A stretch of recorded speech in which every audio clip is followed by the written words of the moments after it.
Secret room में boyfriend से मिलने वाली मॉडर्न सास। मंटू, दादी देखो मैं आ गया। वाह दादी, आप तो बहुत ही ज्यादा कूल लग रही हो। ये मॉडर्न ड्रेस तो आपके ऊपर बहुत ही सुंदर लग रही है। अब जब मेरा पोता ही इतना कूल है तो दादी को तो कूल बनना ही पड़ा। मेरी गर्मियों की छुट्टी पड़ गई है तो मैं अब अपनी छुट्टियाँ यहीं पर बिताऊंगा और छाप के साथ खूब मस्ती करूंगा। ओके बेटा, we are very happy to see you. ऐसे ही सब लोग एक दूसरे से मिलते हैं और रेस्ट करने चले जाते हैं। वहीं अगले दिन जूली स्विमिंग कॉस्ट्यूम पहनकर हाथ में बोतल ले जा रही होती है, जिसे जाते हुए मंटू देख लेता है और पिंकी को साथ लेकर दादी के पास जाकर कहता है, दादी आप कहाँ जा रही हो? हम भी आपके साथ चलेंगे, हमें भी अपने साथ लेकर चलो ना। अरे ये क्या कर रहे हो तुम? चलो पीछे हटो, मुझे जाने दो, लेट हो रही हूँ। मैं स्विमिंग के लिए जा रही हूँ, मेरी फ्रेंड्स मेरा वेट कर रही हैं। दादी प्लीज हमें भी लेकर चलो ना, हम भी आपके साथ स्विमिंग करेंगे। स्विमिंग करने में तो बहुत मजा आता है ना। हाँ दादी, हम भी आपके साथ चलेंगे। मुझे तो स्विमिंग करने में बहुत ही मजा आता है। हम दोनों भी आपके साथ चलेंगे स्विमिंग पूल में, हम सब बहुत एंजॉय करेंगे। अरे ये तुम दोनों क्या एक चीज पर जिद करके बैठ गए हो? मैंने कहा ना मेरे फ्रेंड्स मेरा वेट कर रहे हैं, मैं तुम दोनों को लेकर नहीं जा सकती। तुम लोग अपनी मम्मी डैडी के साथ जाना, अभी मुझे जाने दो। वहीं शोर सुनकर दोनों बहुएं दौड़ी दौड़ी जूली के रूम में आती हैं और कहती हैं, अरे क्या हुआ तुम दोनों को? तुम दोनों इतना शोर क्यों मचा रहे हो? और दादी का हाथ छोड़ो। देखो ना मम्मा, दादी स्विमिंग पूल के लिए जा रही है और हमें साथ में लेकर नहीं जा रही है। दादी से बोलो ना हमें भी साथ में लेकर जाए। फिर वही चीज, मैंने कहा ना मैं अपने दोस्तों के साथ जा रही हूँ और मैं तुम दोनों को साथ में लेकर नहीं जा सकती। अब हटो, मुझे जाने दो। अपनी दादी से सुनी इन बातों की वजह से दोनों बच्चे रोने लग जाते हैं। तभी साक्षी अपनी सास को मनाते हुए कहती है, अरे मम्मी, दोनों बच्चे रो रहे हैं, आप स्विमिंग पूल के लिए तो जा ही रही हो तो कोई बात नहीं, पर इन दोनों को भी ले जाओ। आप अपने दोस्तों के साथ भी एंजॉय कर लेना और इन दोनों को भी देख लेना। अरे नहीं बाबा नहीं, मैं अपने दोस्तों के सामने इनको नहीं ले जा सकती। वो भी क्या सोचेंगे कि मैं इतनी एजी हो गई हूँ कि मेरे इतने बड़े पोता पोती हैं। नहीं नहीं, मैं अपनी इमेज खराब नहीं कर सकती अपने दोस्तों के सामने। दोनों बहुओं को अपनी सास की बातें सुनकर थोड़ी हंसी भी आती है और गुस्सा भी आता है कि उनकी सास इतनी ज्यादा मॉडर्न बनती है कि बच्चों को ले जाना ही नहीं चाहती ताकि उनकी बेइज्जती ना हो जाए।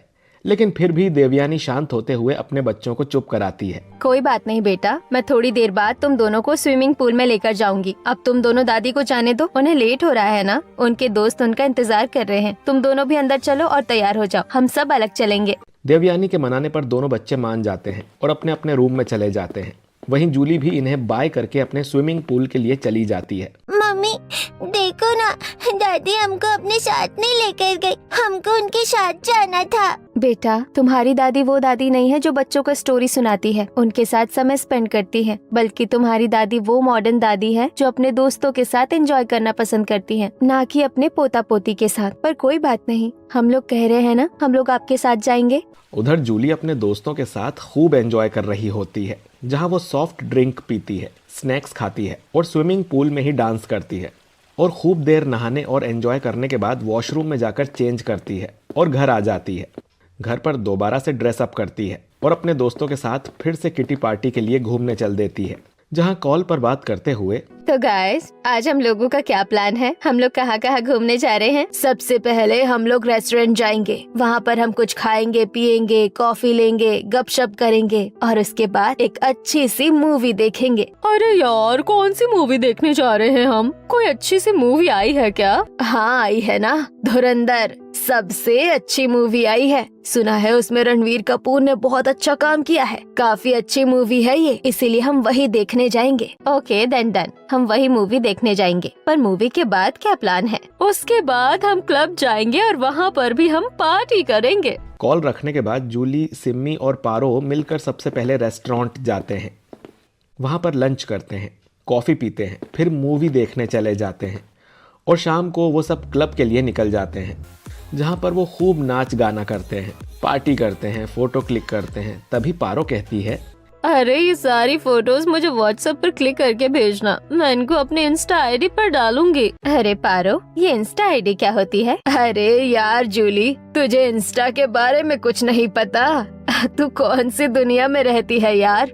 इतना बोलते ही पारो अपना फोन निकालती है और उसमें दिखाते हुए कहती है, देख, इंस्टा आईडी एक सोशल ऐप है जहाँ पर हम अपने वीडियो या फोटोज इस ऐप पर शेयर करते हैं, जिन्हें देखकर लोग लाइक और डिसलाइक करते हैं और हमारे फॉलोअर्स बढ़ाते या घटाते हैं। और अगर हमारे फॉलोअर्स ज्यादा हो जाते हैं तो हम फेमस हो जाते हैं। अरे वाह, ये तो बहुत ही अच्छा ऐप है। तूने मुझे इसके बारे में पहले क्यों नहीं बताया? मैं भी आज इसे डाउनलोड करती हूँ और अब तक की अपनी सारी फोटोज अपलोड करती हूँ, फिर देखते हैं किसके सबसे ज्यादा फॉलोअर्स होते हैं। जूली की बात पर वे तीनों जोरों से हंसने लगते हैं और गपशप करके अपने अपने घर चले जाते हैं, जहां जूली घर जाकर सबसे पहले इंस्टा डाउनलोड करती है और उस पर अपनी कुछ मॉडर्न ड्रेस में फोटोज अपलोड कर देती है। तभी उसके पास दिशांत नाम के लड़के का मैसेज आता है। ए hi, you are looking very sexy and hot. मैं तो आपको देखकर ही आपका फैन हो गया। तुम कैसे मैसेज मुझे लिख रहे हो? तुम मुझे जानते भी हो कि मैं तुमसे कितनी बड़ी हूँ। तुम्हारी फोटो देखकर तो लगता है कि तुम 25 से 26 साल के लड़के हो। किसी की तारीफ करने के लिए क्या अब उम्र देखनी होती है? आपकी जितनी भी फोटोज और वीडियोस आपने डाले हैं वो देखकर तो मैं आपका बहुत बड़ा फैन हो गया हूँ। वेल, ये बात तो तुम सही कर रहे हो। मैं हूँ तो बहुत सुंदर, ये तो मुझे सब लोग कहते हैं, पर तुमने मेरी तारीफ की, इसके लिए थैंक यू सो मच। वैसे तुम क्या करते हो? मैं एक फोटोग्राफर हूँ और साथ साथ पढ़ाई भी कर रहा हूँ, और मुझे आपको देखकर ही समझ में आ गया था कि आपको तो मेरे कैमरे में कैप्चर होना चाहिए।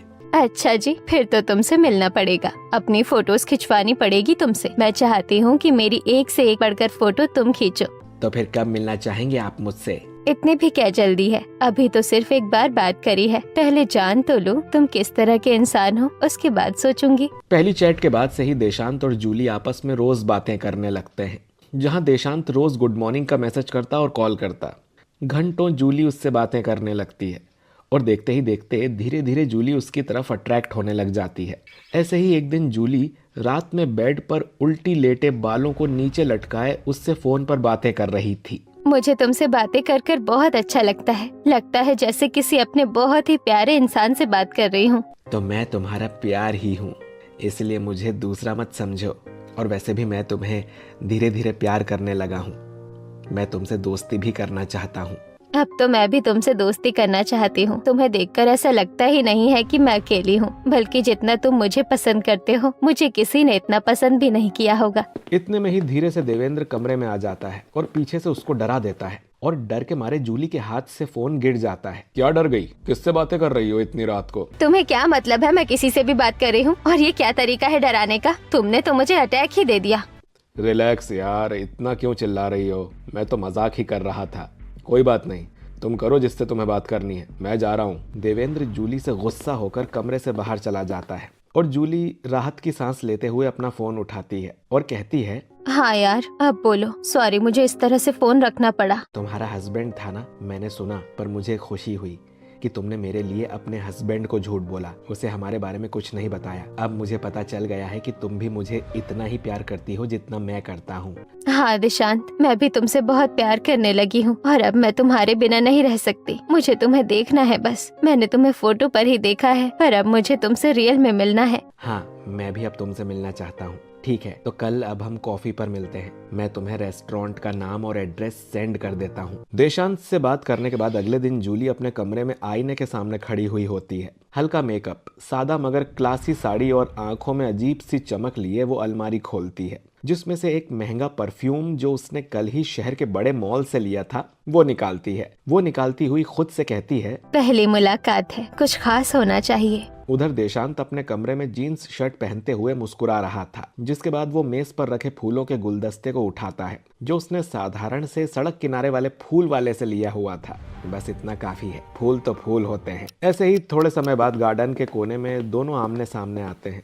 जूली जैसे ही देशांत को देखती है, अचानक से शर्म से उसके दोनों गाल लाल हो जाते हैं। तुम तो बिल्कुल समय पर आ गए। पहली मुलाकात है, देर कैसे करता। तभी दोनों एक दूसरे की ओर गिफ्ट बढ़ाते हुए कहते हैं, ये तुम्हारे लिए। जूली देशांत से गुलदस्ता ले लेती है और उसके बाद अपना गिफ्ट का डब्बा आगे बढ़ाते हुए कहती है, और ये तुम्हारे लिए। देशांत जैसे ही परफ्यूम का नाम देखता है वो हैरान हो जाता है। बाप रे, हजारों का परफ्यूम और मैं 150 का गुलदस्ता लाया हूँ। बढ़िया माल फंसाया है मैंने तो। बहुत महंगा होगा ना ये? महंगा सस्ता नहीं देखती मैं, बस पसंद आना चाहिए। ओफो, तुम भी ना क्या बातें करने लग गए। चलो बाइक की सवारी करते हैं। इतना कहते ही दोनों बाइक पर बैठ जाते हैं और हेलमेट लगाकर शहर की सड़कों पर निकल जाते हैं।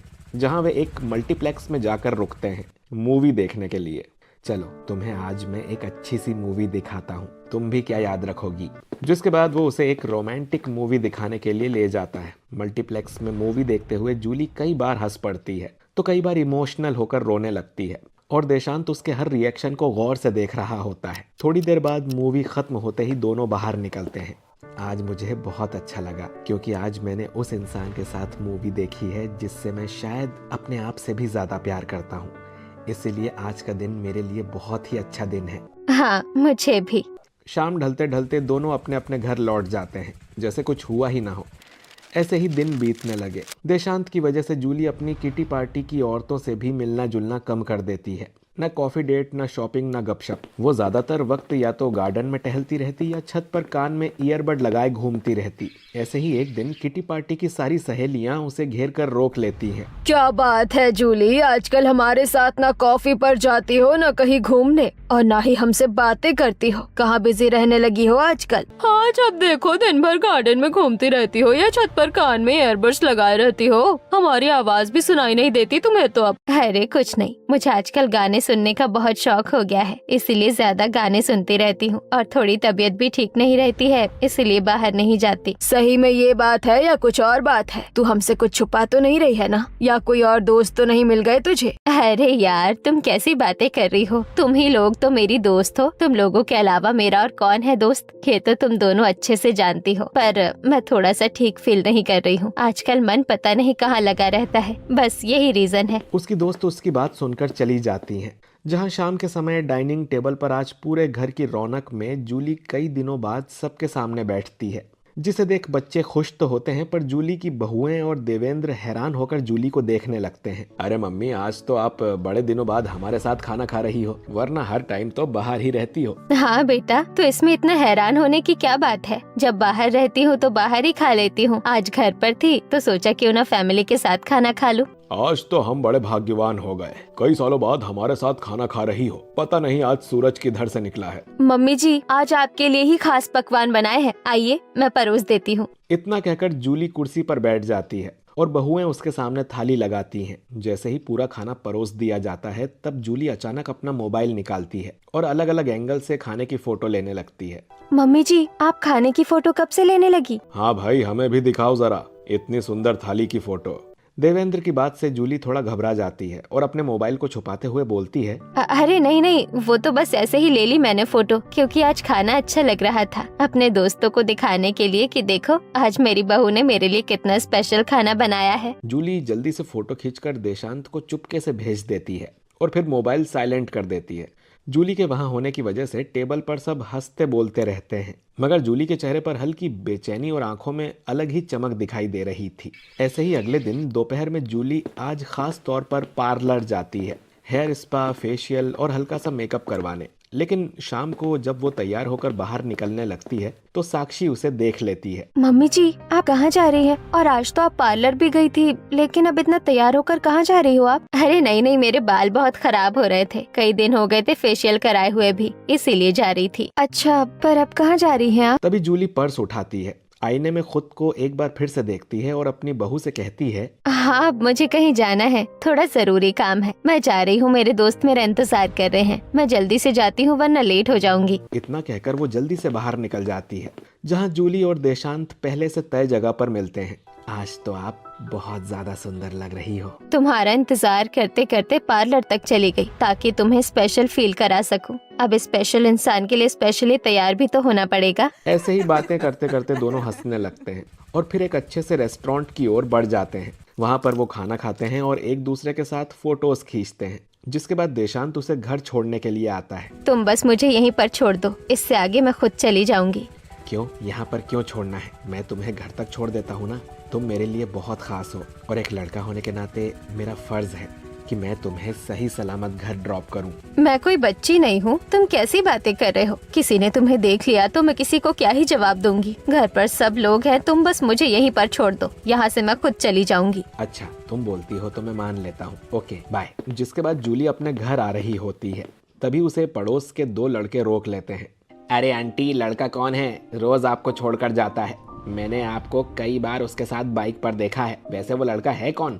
तुम्हें क्यों बताओ कौन लड़का है? और तुम कौन होते हो मुझे पूछने वाले? लेकिन फिर भी तुम पूछ रहे हो तो मैं बता देती हूँ। वो मेरी दूर की बहन का लड़का है, यही पढ़ाई करने आया है, इसीलिए मैं उसको अपना शहर दिखा रही हूँ। अरे आंटी, आप तो एकदम से घबरा गई, जैसे हमने आपकी कोई चोरी पकड़ ली हो। हम तो बस ऐसे ही पूछ रहे हैं क्योंकि अक्सर आपको देखा है हमने उस लड़के के साथ। जूली उन लड़कों की बात को जैसे तैसे टालकर चुपचाप अपने घर चली जाती है और वो घर आकर सारी बात देशांत को फोन पर बताती है। देशांत, हमें ऐसे बाहर मिलते हुए लगभग 1 महीना हो गया और मुझे लगता है हमारे ऐसे रोज रोज बाहर मिलना अब सही नहीं है। कोई न कोई हमें अक्सर देख ही लेता है और ऐसे ही चलता रहा तो मेरे घर वालों को भी मुझ पर शक हो जाएगा। पर जूली, मैं तुमसे बहुत प्यार करता हूँ। मैं तुम्हारे बिना नहीं रह सकता।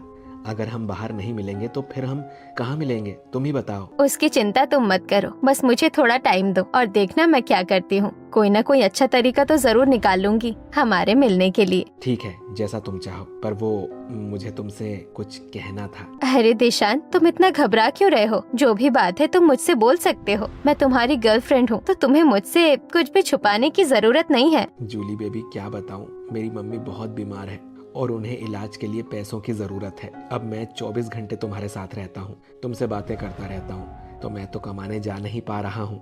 उनके इलाज के लिए मैं पैसे कहाँ से लाऊं? इसीलिए मैं दूसरे शहर जा रहा हूँ कमाने के लिए। क्या? फिर हम मिलेंगे कैसे? बात कैसे करेंगे? अब हमारी बात नहीं होगी या फिर महीने में एक बार कर लिया करेंगे। मेरी माँ के इलाज के लिए मुझे पैसों की जरूरत नहीं होती तो मैं तुम्हें छोड़कर कभी नहीं जाता। इतना कहकर देशांत फोन रख देता है और जूली भी गुमसुम सी रहने लगती है। ऐसे ही 1-2 दिन गुजर जाते हैं और जूली का कहीं भी मन नहीं लगता है, तो वो देशांत को फेसबुक से कनेक्ट करने की कोशिश करती है और फिर देशांत से फेसबुक पर चैट करती है। हेलो देशांत, मेरा तुम्हारे बिना बिल्कुल भी मन नहीं लग रहा है। तुम्हें पैसों की इतनी जरूरत है तो मैं तुम्हें पैसे दे दिया करूंगी, पर तुम वापस मेरे पास आ जाओ। तुम्हारी हर जरूरत का मैं ध्यान रखूंगी। सिर्फ तुमसे इतना चाहती हूँ कि तुम मुझे छोड़कर मत जाओ। तभी थोड़ी देर में देशांत का मैसेज आता है। Oh thank you baby, I love you so much. तुम कितनी अच्छी हो। मैं शाम को ही वापस आ रहा हूँ। जूली फिर से खुश हो जाती है और अपने घर के पीछे वाले खंडहर को अपना सीक्रेट रूम बना देती है, जिससे अंदर हल्की रोशनी होती है, एक प्यारी सी खुशबू और टेबल पर रखे फल, साथ ही एक वार्डरोब जिसमें कुछ कपड़े और जूते और हल्का हल्का म्यूजिक। अब जूली देशांत को वहाँ बुला लेती है जहाँ पूरे कमरे में सिर्फ अंधेरा था। जूली, ये कैसी जगह है? यहाँ पर तो इतना अंधेरा है। तभी जूली लाइट ऑन करती है और जैसे ही देशांत कमरे का नजारा देखता है तो हक्का बक्का रह जाता है। ओ माय गॉड जूली, तुमने ये कमरा हमारे लिए तैयार किया? कितना प्यारा कमरा है। ये लाइट, म्यूजिक, ये अच्छी खुशबू, मन कर रहा है कि मैं बस यहीं रह जाऊं। देशांत, तुम्हें कहीं जाने की जरूरत ही क्या है? ये आज से हमारा सीक्रेट रूम है और यहाँ पर सिर्फ हम दोनों ही आ सकते हैं। अब हमें मिलने से कोई नहीं रोक सकता, ना किसी को पता चलेगा। और यहाँ पर जो मैंने शीशे लगवाए हैं उसमें हम बाहर का सब देख सकते हैं, पर बाहर वाले नहीं देख सकते कि अंदर कौन है। वाह जूली, तुमने तो कमाल ही कर दिया।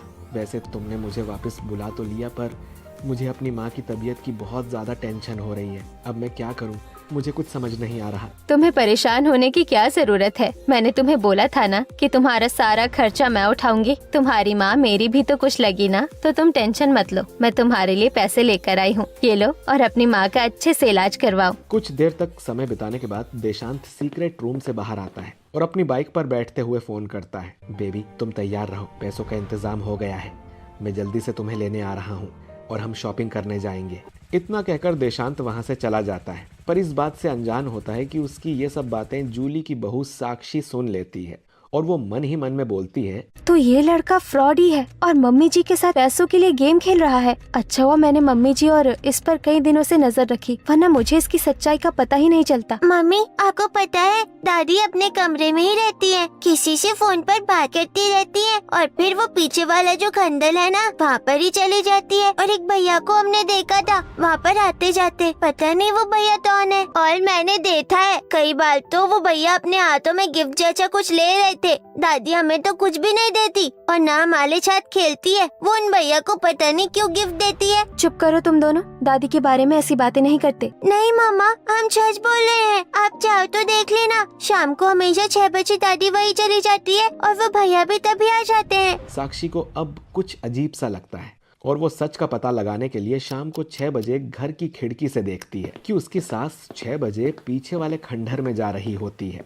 और थोड़ी देर में एक लड़का भी वहाँ आता है जो खंडहर के अंदर चला जाता है। अरे ये लड़का कौन है और माँ जी और ये लड़का इस खंडर में क्यों जा रहे हैं? मुझे सच का पता लगाना होगा, आखिर माजरा क्या है। अब साक्षी को अपनी सास पर शक हो जाता है, इसीलिए वो उन पर नजर रखती है। वो रोज ये सब देख रही थी, साथ ही वो लड़के पर भी नजर रख रही थी और उसके बारे में भी सब पता निकाल रही थी। फिर एक दिन रोज की तरह जूली और देशांत मिलते हैं। तब साक्षी अपने पति से बोलती है, सुनिए जी, मैंने कई बार आपसे बोला है कि माँ जी आजकल जो कर रही हैं वो सही नहीं है, पर आपने कभी मेरी बात पर विश्वास नहीं किया, तो आज मैं आपको सबूत देती हूँ। एक काम कीजिए, फैमिली ग्रुप में मैसेज डालिए और माँ जी को मिलने के लिए बुलाइए। अगर तुम्हारी बात झूठी निकली तो अंजाम अच्छा नहीं होगा, क्योंकि तुम जो बोल रही हो वो छोटी बात नहीं है। तुम मेरी माँ के खिलाफ उल्टा सीधा बोल रही हो, तो सोच समझ कर बोलना।